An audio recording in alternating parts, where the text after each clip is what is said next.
Ayan, so nakapaglagay na ako ng sunscreen guys at lalabas nga kasi ako ngayon.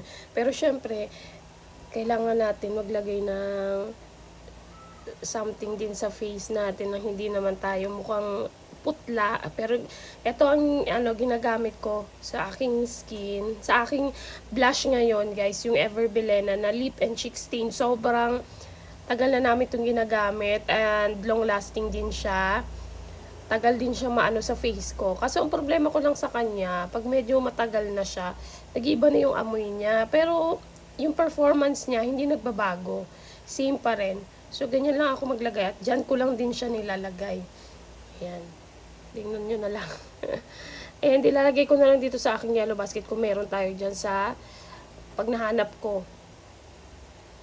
Sobrang ganda ng performance na to guys. Hanggang mamayang na to, matagal yung kanyang long lasting siya.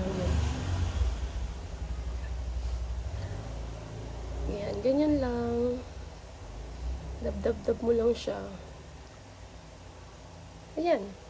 O, diba? May papula na tayo sa face.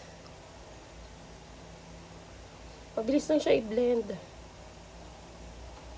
Okay? So, ayan na. Meron na tayong pa-blush.